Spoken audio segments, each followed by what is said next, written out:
ጨለማ ሆኖ የሚቆየው ትንሽ ብርሃን እስኪመጣ ነው። ብዙ ጨለማን የምታሸንፈው ትንሽ ብርሃን ነች። የቤታውን ጨለማ ማታ ቢሆንና ጨለማ ቢሆንና የሁሉ ባውዛ ቢጠፋ ማለት ነው። የግዴታ ጨለማው ስፍራውን እንዲለቅ የሁሉ ባውዛ መብራት የለበትም። የስልክን ፍላሽ አብረተ ብትገባ ጨለማው ይጠፋል፣ ብርሃኑ ይቀጥላል። ኦኬ፣ ያን ትልቁን መከራ ዛሬ በትልቁ በዚህ በእግዚአብሔር ቃል እናሸንፈዋለን። ያንን ትልቁን ችግር ዛሬ በትልቁ በእግዚአብሔር ቃል እንጥለዋለን። ሳምሶን የከተማውን ዋናውን በር ነቅሎ እንደሄደ ማለት ነው። ከሆነ ሰው ህይወት ላይ መከራ ተነቅሎ ሲሄዳል፣ ችግር ተነቅሎ ሲሄዳል፣ በሽታ ተነቅሎ ሲሄዳል።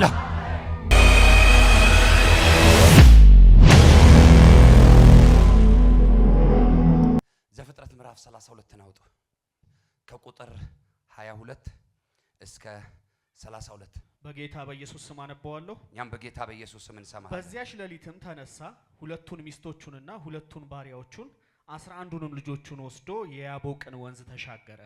ወሰዳቸውም፣ ወንዙንም አሻገራቸው፣ ከብቱም ሁሉ ተሻገረ። ያዕቆብ ግን ለብቻው ቀረ። አንድ ሰውም እስከ ንጋት ድረስ ይታገለው ነበር። እንዳላሸነፈው ባየ ጊዜ የጭሉን ሽሉዳ ነካው። ያዕቆብም የጭሉን ሽሉዳ ሲታገለው ደነዘዘ። እንዲህም አለው፣ ሊነጋጋ አቅላልቷልና ልቀቀኝ። እርሱም ካልባረከኝ አልለቅህም። ሊነጋጋ ምን ብሏልና አቅላልቷል በሉኝ እስቲ። አቅላልቷል ማለት ምን ማለት ነው?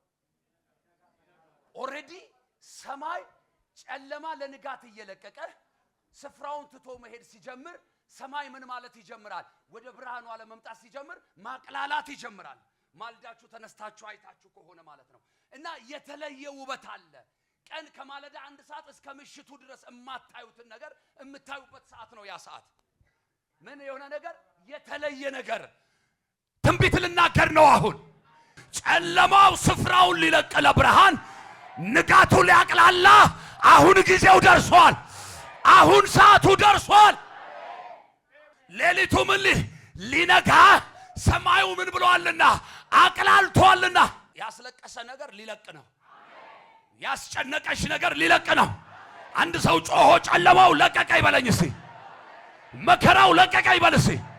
ችግሩ ለቀቀ ይበኝ እስቲ። ጉስቁልናው ለቀቀ ይበይ። ማጣቱ ለቀቀ ይበል እስቲ። ሌሊቱ ሊነጋ አቅላልቷልና ምን በለኝ ትግምና በል የመጨረሻ በል። ዛሬ እንዲሁና የጠላት ሐሳብ አይደለም፣ የሰይጣን ሐሳብ አይደለም። የራሳችሁ ሐሳብ ይዟችሁ ቢሆን፣ የራሳችሁ ሐሳብ አስሯችሁ ቢሆን፣ ክፉ ነገራችሁ በኢየሱስም ተቆጣጥሯችሁ ቢሆን እንደ ተቀባ እንደ እግዚአብሔር ነብይ እናገራለሁ። ይልቀቅ ዛሬ፣ ይልቀቅሽ ዛሬ። እያታገለው ያለውን ነገር ልቀቀኛል። በቃኝ ጨለማ አለ፣ በቃኝ ትግል አለ፣ በቃኝ መከራ አለ፣ በቃኝ ልፍ አለ፣ በቃኝ ትግል። ሌሊቱ ምን እያለ ነው? ስማኝ፣ ጨለማ ሆኖ የሚቆየው ትንሽ ብርሃን እስኪመጣ ነው። ብዙ ጨለማን የምታሸንፈው ትንሽ ብርሃን ነች። ይሰማል ወይ? የቤታውን ጨለማ ማታ ቢሆንና ጨለማ ቢሆንና የሁሉ ባውዛ ቢጠፋ ማለት ነው። የግዴታ ጨለማው ስፍራውን እንዲለቅ የሁሉ ባውዛ መብራት የለበትም። የስልክን ፍላሽ አብረተ ብትገባ ጨለማው ይጠፋል፣ ብርሃኑ ይቀጥላል። እየገባችሁ ነው ወይ? ኦኬ፣ ያን ትልቁን መከራ ዛሬ በትልቁ በዚህ በእግዚአብሔር ቃል እናሸንፈዋለን። ያንን ትልቁን ችግር ዛሬ በትልቁ በእግዚአብሔር ቃል እንጥለዋለን። ሳምሶን የከተማውን ዋናውን በር ነቅሎ እንደሄደ ማለት ነው። ከሆነ ሰው ህይወት ላይ መከራ ተነቅሎ ሲሄዳል፣ ችግር ተነቅሎ ሲሄዳል፣ በሽታ ተነቅሎ ሲሄዳል። እንዴ አመታቶች ዘመናቶች ይቀየራሉ። የኔ ነገር ያንቺ ነገር ያንተ ነገር ሳይቀየር ዘንድሮማ አይቀየርም። እግዚአብሔር ያንቺን ነገር ሳይቀይር፣ ያንተን ነገር ሳይቀይር፣ የኔን ነገር ሳይቀይር፣ የናንተን ነገር ሳይቀይር፣ ይኸውላችሁ የጨለማው ዘመን እያበቃ ነው። የመከራው ዘመን እያበቃ ነው። በእውነት ሌሊቱ ሊነጋ ነው። ሰማዩ አቅላልቷል። ልቀቀኝ በሉት እባክህ። ጨለማ ልቀቀኝ፣ መከራ ልቀቀኝ። በደንብ ስሙኝ። የሚገርም ኑሮ እያላችሁ ልትበሉ፣ ልትጠጡ፣ ልትለብሱ፣ ልተኙበት ጥሩ መኝታ እያላችሁ ኑሮ አልመች ብሎ የሚኮሰኩሳችሁ ደጅ አይደለም ቤታችሁ የሚኮሰኩሳችሁ ሰዎች መልእክት አለኝ ስሙኝ። እንዳለፈው ውሃ አልፏል አለኝ ጌታ። ሲያንድ ሰው ጮሆ ካልባረከኝ አልለቅህም ይበል። ካልባረከኝ አልለቅህም። ድገምና ካልባረከኝ አልለቅህም። የመጨረሻ ካልባረከኝ አልለቅህም። ቁጥር 27 እንዲህም አለው ስምህ ማን ነው? እርሱም ያዕቆብ ነኝ አለው። እሺ ድገማው። ስምህ ማን ነው እሺ አለው። እርሱም ያዕቆብ ነኝ አለው። አለውም ከእንግዲህ ወዲህ ስምህ እስራኤል ይባላል። ስምህ ማን ነው? ስምሽ ማን ነው? ኧረ ይኸው ተባርከሃላ። ኧረ ይኸው ተባርከሻላ። ኧረ ይኸው ሕዝብ አድርጓችኋላ። ኧረ ይኸው ለበረከት ሆናችኋላ። ኧረ ይኸው አሸናፊ አድር። እሺ ከእንግዲህ ወዲህ ስምህ እስራኤል ይባላል እንጂ ያዕቆብ አይባልም። ከእግዚአብሔርም ከሰውም ጋር ታግለህ አሸንፈሃልና። ያዘው። ከእግዚአብሔርም ከሰውም ጋር ታግለህ ምን ብለሃል? አሸንፈሃል። ከእግዚአብሔር ጋር ተደባድቦ ነው እንዴ? ምን ብሎ ተከራክሮ ጸልዮ ካልባረከኝ አልለቅህም ብሎ። ቆይ የያዕቆብ እጅ እግዚአብሔርን ማስቆም ይችላል እንዴ? ግን የሚያስቆም ምን ተገለጠ ያዕቆብ ላይ? እምነት በሉ እስቲ። ያቺ ከ12 ዓመት ጀምሮ ደም የሚፈሳትን ሴት አያችሁ አይደለ? የልብሱን ጫፍ ምን ያልኩ እንደሆነ እና እንዳለችው እንደ እምነቷ ሄዳ ስትነካው አንድ ኃይል ከውስጥ ይወጣል አይደል? ኢየሱስ እጁ አይደለም እኮ የእምነት ኃይሏ ነው ከኢየሱስ ኃይል ያስወጣ። እና የያዕቆብ እጅ እግዚአብሔርን የሚያስቆም አይደለም። የያዕቆብ እምነት ግን እግዚአብሔርን የሚያስቆም ነበር። ዛሬ እዚህ ቤት አንድ ያመነ ሰው ካለ አንዴ ለመጨረሻ ይባርካል። አንዴ ለመጨረሻ ይባርካል። አንዴ ለመጨረሻ ይባርክሻል። አንዴ ለመጨረሻ ይባርክ። ሲሳት ባርከኝ አለቅህም በሉት። ድገምና በልባከ የመጨረሻ ከሰውም ከእግዚአብሔርም ጋር ምን ብለህ እመነኝ። የእግዚአብሔር ነገር ያለበት ሰው መከራ አለበት። የእግዚአብሔር ጉዳይ ያለበት ሰው መከራ አለበት። ደግሞ እግዚአብሔር ያንን ባለ ጉዳይ ከትልቅ ቦታ አይደለም የሚያመጣው፣ ከትንሽ ቦታ ነው የሚያነሳው። ያዕቆብ ከመወለዱ ጊዜ ጀምሮ ከእናቱ ማፀን ጀምሮ በፈተና ነው የመጣው። በምን በፈተና ግን ቀድሞ በወጣ አይደለም፣ ቀድሞ በተወለደ አይደለም፣ ኪዳን በያዘ ነው። እባክህ ቀድሞ የተወለደውማ ቀድሞ የመጣውማ ቀድሞ የወጣውማ ብኩርናውን በምስር ወጥ ሸጦታል። እዚህ ጉባኤ ውስጥ ብኩርናውን የማይሸጥ አንድ ሰው ይታየኛል። ብኩርናውን የማይሸጥ ትውልድ ይታየኛል። ይኸውልሽ የእግዚአብሔር ፕሮግራም ሲኖርብሽ ማለት ነው ትልቅ ሆነሽ አይደለም ስራ የሚጀምረው፣ ትንሽ ሆነሽ ነው የሚጀምረው። ያዕቆብ ላይ ትንሽ ሆኖ ነው እግዚአብሔር የጀመረው። ያኛው ከአደን ሲመለስ ማለት ነው በምስር ወጥ ነው ብኩርናውን የሰጠው። የሚገርማችሁና የሚደንቃችሁ ነገር ግን ብኩርናው አናደደው። አባታቸው ይስሐቅ ሊባርካቸው በፈለገ ጊዜ ባካችሁ ውስጥ የሚጣፍጥ ነገር አብሉኝ አለው እና ኤሳውን ሂድ እንደ ልማድህ ጎበዝ አዳኝ ነው። ታውቃላችሁ ያዕቆብ የቤት ሰው ነው፣ ኤሳው ደግሞ የጫካ ሰው ነው። ክብር ለኢየሱስ ይሁን። የአደን ጥበብህ ታውቃለህ ኪዳን አይሆንም። ኪዳን የሚሆነው ከእግዚአብሔር ጋር ያለህ ነገር እና ታውቃላችሁ አዳኙ ሄዶ አድኖ አምጥቶ ሰርቶ እስኪያበላው ድረስ ያዕቆብ አልጠበቀም። ታስታውሳላችሁ ርብቃ ትንሹን ትወደዋለች እና ይህን ባርኮትማ አንተ መቀበል አለብህ፣ ለአባት የጣፈጠ ነገር ማቅረብ አለብህ። አንተ ደግሞ አትቸገርም፣ የጣፈጠ ነገር እኔ ኩክ አድርጌያለሁ። ኤልሳ ማደን ብቻ ሳይሆን ወጣውጥ መስራትም ይችልበታል። ታውቃላችሁ ከመጣ የሱ በጣም ስለሚጣፍጥ አለችው በቃ እኔ ላጣፍጥና ልስጥ ውሰድና አብላው። አበላና ባርኮቱን ምን አለ ተቀበለ። አዳኙ መጣ ገባ። ሊወጣውጥ ሲል አድኖ ያመጣውን ሊበልጥ ሲል በልቷል፣ ጠግቧል፣ ባርኳል ተባለ። ምን ማመን ያቀታል። እንዲህ ነው የሚሆነው። የቀደሙትን የሚያስቀድም ያለፉትን የሚያሳልፍ የእግዚአብሔር ክብር በላይክ ላይ ይመጣል፣ በላይሽ ላይ ይመጣል፣ በላያችሁ ላይ ይመጣል። ቀድሞ ተወልዷል፣ ቀድሞ ስም ተሰጥቶታል። ምን የሚል በኩር የሚል በኩር ማለት ደግሞ የቤቱ ምንድነው?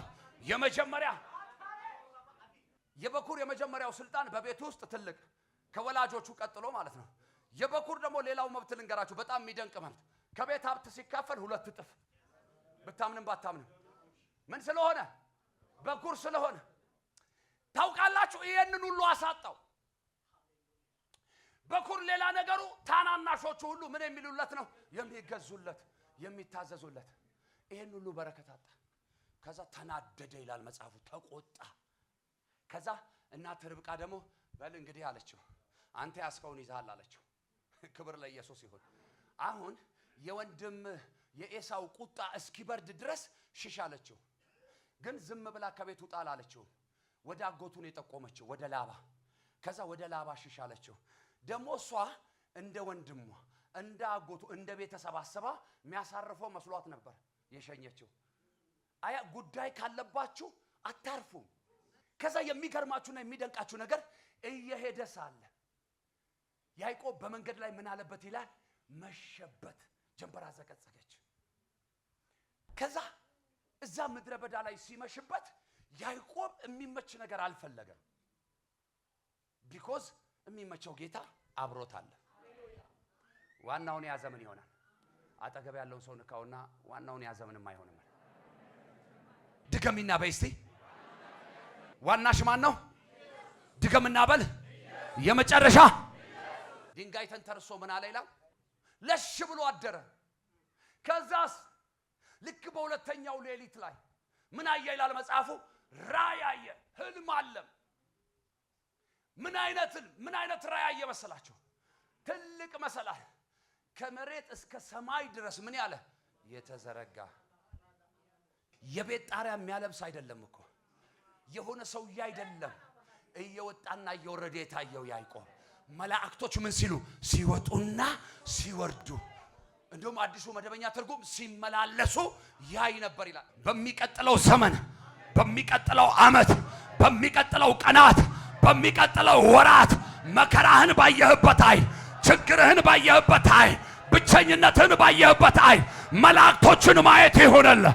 የእግዚአብሔርን ክብር ማየት ይሁንልሽ። የእግዚአብሔርን በረከት ማየት ይሁንላችሁ። ሲመላለሱ አየ።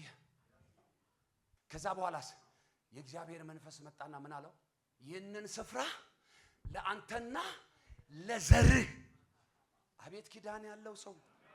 እግዚአብሔር መባረክ ሲጀምር ዘፍጥረት 12 ላይ በአብርሃም ጀመረ አይደል? ከዛ የባርኮት ቃሉ ራሱ ለአንተና ብሎ አይደለም የሚጨርሰው።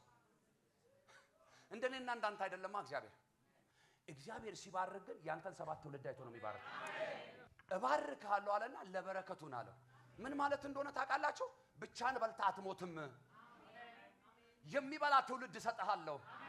ቀጥሎ እንደዚህ አለ፣ ዘርህን እንደ ምድር አሸዋ እንደ ሰማይ ከዋክብት አለ አበዛዋለሁ። የሰማይን ከዋክብት ተመልከት፣ አይቆጠርም። የምድርን አሸዋት አይሰፈርም። እናማ ሲባል ዘርሽን አበዛዋለሁ ይልሻል። ብቻዬን ነኝ ለሚል ሰው መልእክት አለኝ። ሰው የለኝም ለሚል ሰው መልእክት አለኝ። እንዴት ሆናለሁ ለሚል ሰው መልእክት አለኝ። አረ እግዚአብሔር አለ። ይሄን ቃል ይዞ ይሄን ኪዳን ይዞ ይሄን መንፈስ ይዞ ሄደ።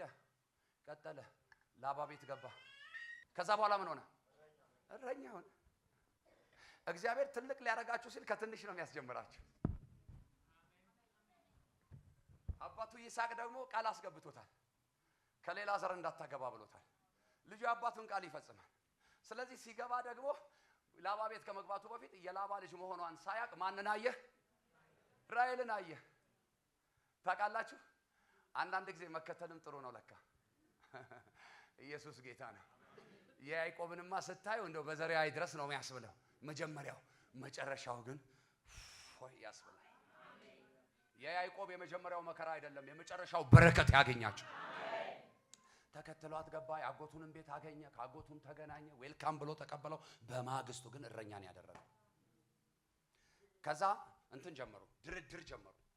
ከእናቱም ጋር ኮንታክት አደረገ። ከሱም ጋር አወሩ ምናምን እና ልጄን እሰጥሃለሁ አለው። እሱም ልጁን ሊቀበል ስንት ዓመት ጠበቀ? ይገርማችኋል እኮ በታማኝነት 7ኛው ዓመት ላይ ምን አለው? ምኑን ቀየረ? ሐሳቡን ቀየረበት። ዛሬ በጌታ በኢየሱስ ስም እንደ ሰው ሐሳቡን የማይቀይር እግዚአብሔር የማይቀየር ነገር በህይወትሽ ላይ ይጥራልሽ። የማይቀየር ነገር በህይወት ላይ ይጥራልህ። የማይቀየር ነገር በህይወታችሁ ላይ ይጥራላችሁ። ላባ ብዙ ጊዜ ምን አለው? አታለለው፣ አባበለው። ደረስኩ ሲል ያርቅበታል። 7ኛው ሞላኝ ሲል ሌላ 7ኛ ዓመት እንደገና ስንት? 14 ዓመት፣ 2 እጥፍ።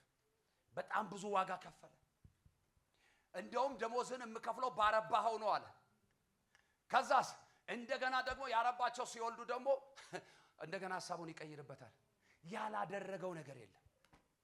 አንዳንዴ እዛው ወንድሜ እንደፈለገ ባደረገኝ አይጨክንም አይገለኝም ብዬ በኖርኩ ያስብላል ያዕቆብ ሕይወት። ላባ ቤት ገብቶ የተፈተነው ፈተና ስለ ሁለቱ ሚስቶቹ ሲል ብዙ ዋጋ ከፈለ። ግን ታውቃላችሁ የእግዚአብሔር ፕሮግራም ነበር ለካ፣ የእግዚአብሔር ሐሳብ ነበር ለካ። ከዛ መረረው፣ በቃ መረረው። ያዕቆብ መውጣት ፈለገ። ከዛ 29ኛው ምዕራፍ ላይ ማለት ነው ከላባ ቤት ልክ ሊኮበለል ሲያስብ የእግዚአብሔር መንፈስ መጣና አሁን ወደ ዘር ወደ ዘመዶች ወደ አባት ሀገር ውጣ አለውና 3ኛው ቁጥር ላይ መቶ በራእይ ተናገረው።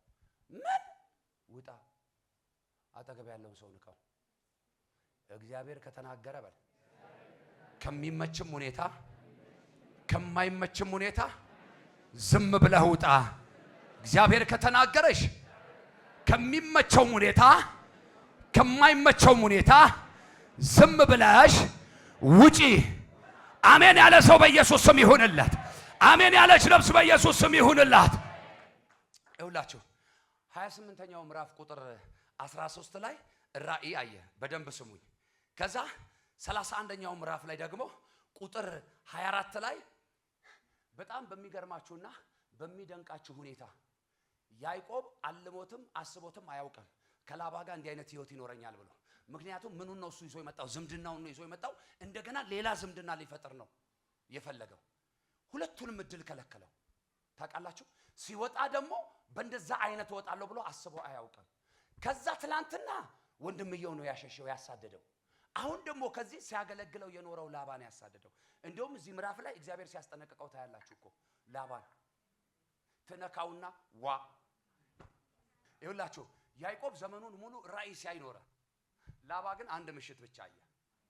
መቼ አትሉኝም? ልክ ከላባ ፊት ያዕቆብ መኮብለል ባሰበ ጊዜ በራእይ መጣና በልቡ ክፉ ነገር አስቦ ነበር፣ ሊያጠፋው ነበር፣ የሆነ ነገር መሽቆ ነበር። ከዛ ተነካውና ዛሬ የሰማይ አምላክ እግዚአብሔር ጠላትህን ያስጠነቅቅልሃል። ጠላትሽን ያስጠነቅቅልሻል። ጠላታችሁን ያስጠነቅቅላችኋል። ጠላቴ ሆይ በሉት እስቲ ስማ፣ እግዚአብሔር ዋ ብሎሃል።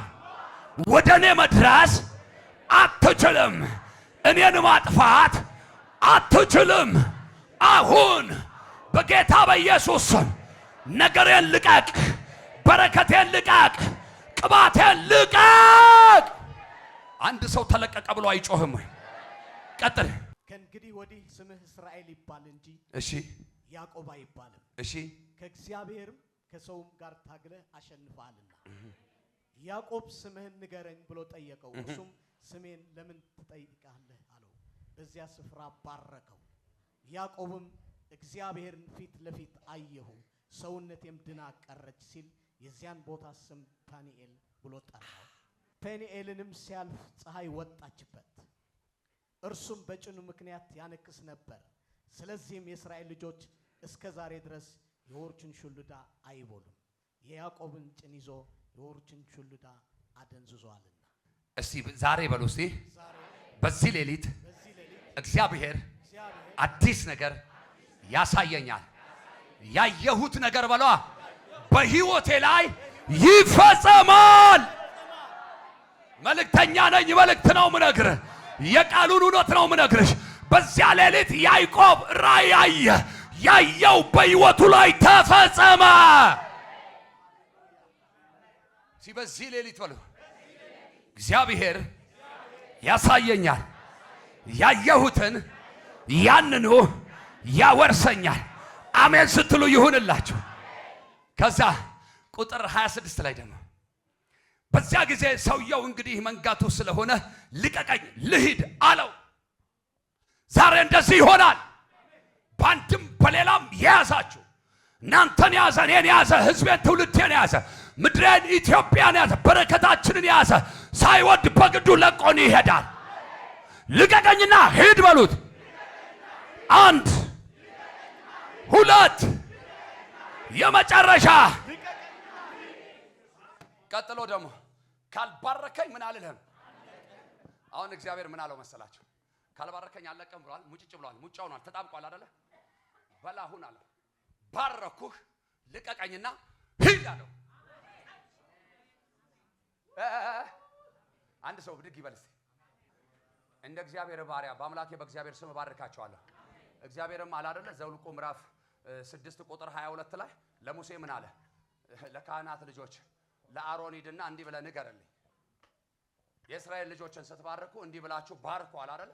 ክብር ለኢየሱስ ይሁን። ስለዚህ የመባረክ ጸጋ ተሰጥቶናል፣ ስልጣን ተሰጥቶናል፣ መብት ተሰጥቶናል። እስቲ ተሰጥቶኛል በል አንድ ሰው ድገምና በል ተሰጥቶኛል። ኦኬ። አሁን ባላችሁበት ሆናችሁ እኔ ምለውን ትላላችሁ፣ እግዚአብሔር ሆይ ካልባረከኝ አለቅህም ስትሉ እኔ ደግሞ በአምላኬ በእግዚአብሔር ስም ባርካቸዋለሁ።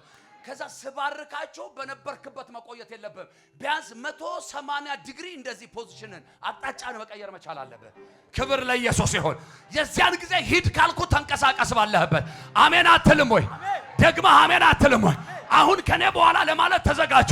እግዚአብሔር ሆይ ካልባረከኝ አለቅህም። አይሰማም። አለቅህም። ድገሙና አለቅህም። የመጨረሻ አለቅህም። በጌታ በኢየሱስ ስም በእስራኤል ቅዱስ በእግዚአብሔር ስም እንደ እግዚአብሔር ባሪያ በካህናት መንፈስ በነቢያት መንፈስ ባረኳችሁ። ልቀቁና ወደ በረከታችሁ ሂዱ በኢየሱስ ስም። ግቡ በኢየሱስ ስም። ተከናወኑ በኢየሱስ ስም። ውሰዱት በኢየሱስ። አንድ ሰው በኢየሱስ ስም ተባርኬያለሁ ይበል። በኢየሱስ ስም ተባረክ። ወደ በረከቴ ገብቻለሁ። ከበረከቴ ይበለኝ እስቲ። ማንም ሰው አያስወጣኝ። እግዚአብሔር አንዴ ለመጨረሻ ጊዜ ባርኮኛል። ድገምና ተባርኬያለሁ በል እባክህ።